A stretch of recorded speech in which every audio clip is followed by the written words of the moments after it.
keributan yang terjadi NU ini pemicunya adalah tambang. Ya kan? Nah, orang semakin penasaran kan akhirnya. Secara alamiah publik akan semakin penasaran. Muktamar ini nanti hasilnya seperti apa?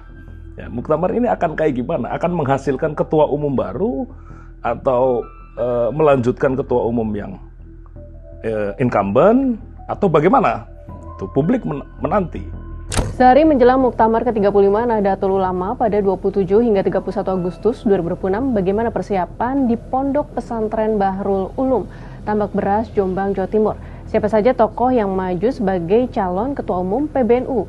Dan mengapa Muktamar ini disebut sebagai momentum manuver politik sekaligus evaluasi konstitusional? Kita bahas. Menurut keterangan Panitia Muktamar Rabu 26 Agustus 2026, 4 aspek utama persiapan telah rampung, yakni kesiapan fisik lokasi, arena pembukaan, tempat persidangan, registrasi, akomodasi, hingga berbagai fasilitas pendukung. Logistik yang dibutuhkan peserta selama mengikuti seluruh kegiatan juga telah disiapkan. Sementara itu, tata kelola Muktamar mulai dari registrasi, pembagian peserta persidangan, hingga pengaturan berbagai kegiatan juga telah dipersiapkan. Panitia juga menggunakan teknologi berbasis chip dan kecerdasan buatan atau AI untuk mengelola peserta. Ketua Panitia Muktamar sekaligus Sekretaris Jenderal PBNU Saifullah Yusuf atau Gus Ipul mengatakan pemanfaatan teknologi merupakan bagian dari upaya membuat penyelenggaraan Muktamar lebih tertib, akurat, dan terukur.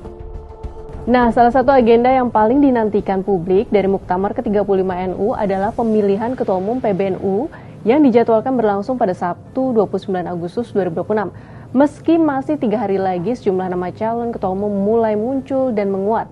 Siapa saja mereka? Salah satu tokoh yang memastikan diri maju adalah Ketua Umum PBNU Petahana Kiai Haji Yahya Khalil Stakuf. Setelah beberapa bulan namanya santer masuk dalam bursa, pria yang akrab disapa Gus Yahya itu akhirnya menyatakan siap kembali bertarung untuk mempertahankan kursi Ketua Umum PBNU periode 2026 hingga 2031.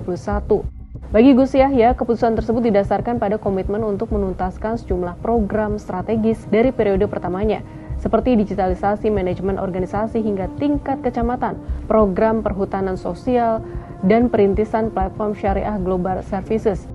Ia menganggap agenda yang belum selesai tersebut sebagai utang organisasi yang harus segera dituntaskan agar pembangunan Jam'iyah tidak kembali dimulai dari titik nol.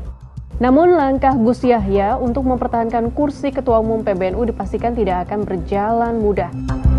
Selain Gus Yahya, nama Wakil Ketua Umum PBNU Kiai Haji Zulfa Mustafa mencuat sebagai representasi kuat dari poros kultural pesantren. Zulfa bahkan secara terbuka menyatakan akan mencalonkan diri jika mendapat mandat dari pengurus wilayah NU dan pengurus cabang NU di daerah. Selain itu muncul nama Menteri Agama Nasaruddin Umar. Ia dinilai memiliki modal historis yang cukup kuat karena pernah menjabat Khatib Am PBNU. Posisi yang juga pernah mengantarkan Gus Yahya dan Kiai Haji Said Akil Siroj ke kursi Ketua Umum. Poros lain yang mengemuka adalah gerbong yang terafiliasi dengan Ketua Umum Partai Kebangkitan Bangsa atau PKB, Muhaimin Iskandar. Namun alih-alih Muhaimin yang bertarung langsung, poros ini dikabarkan bakal mengusung pengasuh Pondok Pesantren Api Tegalrejo Magelang, Kiai Haji Yusuf Kudori. Untuk menunjukkan keseriusannya dalam bursa pencalonan Ketua Umum PBNU, pria yang akrab disapa Gus Yusuf itu bahkan telah mundur dari jabatan Ketua Dewan Pimpinan Wilayah PKB Jawa Tengah sejak 29 Januari 2026. Muktamar memang identik dengan pemilihan Ketua Umum PBNU. Namun akademisi sekaligus tokoh Nahdien Nadir Syah Hosen menyebut perhelatan kali ini seharusnya tidak direduksi sekadar menjadi arena untuk menentukan Rais Am dan Ketua Umum PBNU berikutnya. Bagi organisasi besar dengan modal sosial yang mencakup jaringan pesantren, perguruan tinggi, hingga akses terhadap sumber daya negara, orientasi Muktamar harus melangkah lebih jauh. Oleh karena itu, Gus Nadir berharap Muktamar kali ini dapat menjadi momentum konstitusional bagi NU untuk mengevaluasi distribusi kekuasaan di dalam organisasi.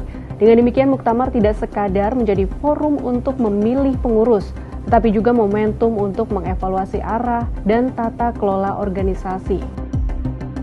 Sahabat Kompas, publik menanti hasil Muktamar ke-35 NU termasuk siapa yang akan menjadi Ketua Umum PBNU dan Rais Am Ormas Islam terbesar di Indonesia ini. Lalu kemana arah politik NU setelah muktamar, termasuk bagaimana sikap NU terkait pengelolaan tambang yang hingga kini menjadi salah satu isu penting dalam organisasi. Kita tunggu saja.